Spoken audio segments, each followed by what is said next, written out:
চুরি করতাম, এখন তো শখের বিষয় চুরি করলাম, আগে প্রকৃত চুরি করতাম। প্রকৃত চুরি করতাম আমরা। আসসালামু আলাইকুম। আমার কাছে একটু আগে একটা কল আসছিল অ্যান্ড ওপার থেকে বলতেছিল যে আজকে তাল চুরি করবো। বিষয়টাকে আমি একটু বুঝাই বলি আপনাদেরকে।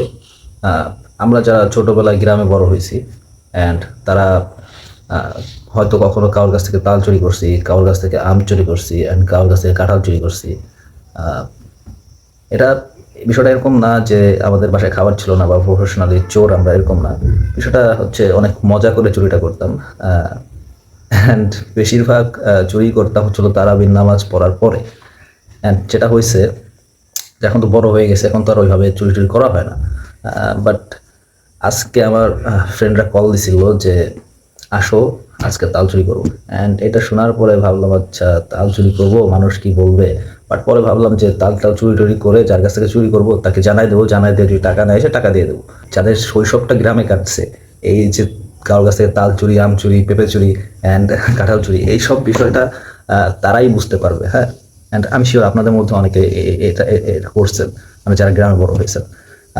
আর যারা ঢাকায় বড় হয়েছেন তারা আজকে আমার ভিডিওটা দেখেন। আই থিঙ্ক আপনারা এনজয় করবেন ভিডিওটা। অনেকক্ষণ বৃষ্টি নামার পর আমরা রওনা দিচ্ছি, সূর্য উঠছে আকাশে অ্যান্ড বৃষ্টিতে ভেজা রাস্তা, চারপাশের গাছে এখনো বৃষ্টির পানি পড়তেছে টপ টপ করে।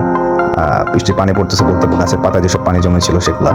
অ্যান্ড এই আবহাওয়া হয়তো বাইক চালায় যা শান্তি ভাই, এটা যারা বাইকার আছে তারাই বুঝতে পারবে। হ্যাঁ, মানে শান্তির মধ্যে একটা আনন্দ, অন্যরকম একটা অনুভূতি হয়। রাস্তার মধ্যে আসার সময় আবারও বৃষ্টি নামছিল অ্যান্ড সে কারণে আমাদের আসতে দেরি হয়ে গেছে অ্যান্ড সে কারণে ওরাও তাল পেরে ফেলছিল।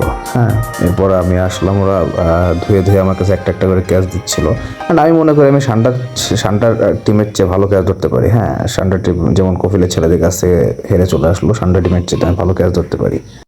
তালগুলা খুবই ছোট, মানে কচি তাল। এগুলার ভিতরে যেই পির হবে, মানে আঁশ, যেটা আমাদের এদিকে আঁশ বলা হয়, তো এই আঁশগুলি খুবই নরম হবে অ্যান্ড এগুলার খাইতেও খুব ভালো লাগে, মানে খুবই পানি, মানে রসালো হয়, ভিতরে পানি পাওয়া যায়। হ্যাঁ, আর শক্ত হয় না। আর এদিকে তো এই পোলা একদম তালের কায়ন শুদ্ধ নিয়ে চলে আসছে, মনে হচ্ছে ওর নিজের কাছে। হ্যাঁ, অ্যান্ড চুরি করার সময় আপনাদেরকে একটা টিপস শিখাই দিই। চুরি করার সময় নিজের মনে করেই চুরি করবেন, মানে তাহলে পারফেক্টলি চুরি করতে পারবেন। হ্যাঁ, অ্যান্ড এখন হচ্ছে আমরা ভাই গ্রামের মজা গ্রামেই। গ্রামে যারা বড় হয়েছেন তারা অবশ্যই শৈশবটাকে মিস করেন। গ্রামের শৈশবটা আসলেই অনেক বেশি জোশ হয়। আর এত সুন্দর প্রকৃতি, এত সুন্দর ভিউ, এত সুন্দর শস্য শ্যামল সবুজ ক্ষেত, তার সাথে এরকম সানসেট আপনি পাবেন না ভাই, গ্রামে আসতে হবে সেই জন্যে। অ্যান্ড আমার কাছে তো ভাই এটাই ভালো লাগে, আমার কাছে এটা জান্নাতের মতো লাগে। হ্যাঁ, এদিকে আমাদের তাল কাটা হইতেছে অ্যান্ড এরপর দেখা যাক তালের কেমন লাগে। চুরি করতাম, এখন তো শখের বিষয় চুরি করলাম, আগে প্রকৃত চুরি করতাম। প্রকৃত চুরি করতাম আমরা প্রকৃত চুরি করতাম। তাল কাটার কি অবস্থা? ও জোস জোস। এন্ড আমার এটা দাও তো দেখি আমি পারি কিনা।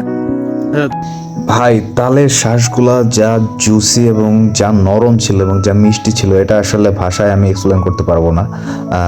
এটা দেখায় আপনাদেরকে বোঝানো সম্ভব না। হ্যাঁ, তার সাথে এরকম ভিউ এবং এরকম গোধূলি বিকালে, পরন্ত বিকালে এরকম জায়গায় দাঁড়ায় তাল খাওয়ার মজাটা, মানে এটা ভাষায় প্রকাশ করা সম্ভব না। দেখেন জাস্ট ভিউটা দেখেন, এত সুন্দর লাগতেছিল বিকালটা, মানে জাস্ট জান্নাত মনে হইতেছিল। অ্যান্ড তারপর আমরা অনেকক্ষণ তাল খায় র্যান্ডমলি আড্ডা টাড্ডা দিয়া তারপরে বাসায় চলে আসছিলাম। অ্যান্ড যদি ভালো লাগে থাকে ভিডিওটা তাহলে সাবস্ক্রাইব করে দেবেন আর কমেন্ট করে জানায়েন আপনাদের ছোটোবেলায় কোনো অভিজ্ঞতা যদি থাকে চুরি করার বা চুরি করে এবং কোনো মজার অভিজ্ঞতা যদি থাকে তাহলে জানায়েন কমেন্ট করে। আর ভিডিওটা যদি ভালো লাগে তাহলে পরে সাবস্ক্রাইব করেন, লাইক করে দেন। আল্লাহ হাফেজ। আজকে এখানেই শেষ করতেছি। ছোটোখাটো একটা ব্লগ তৈরি করার চেষ্টা করছি ফার্স্ট টাইম, তো নেক্সট টাইম আরও বেটার হবে আশা করি। ততক্ষণ ভালো থাকেন, আল্লাহ হাফেজ। সাবস্ক্রাইব করে দিন প্লিজ।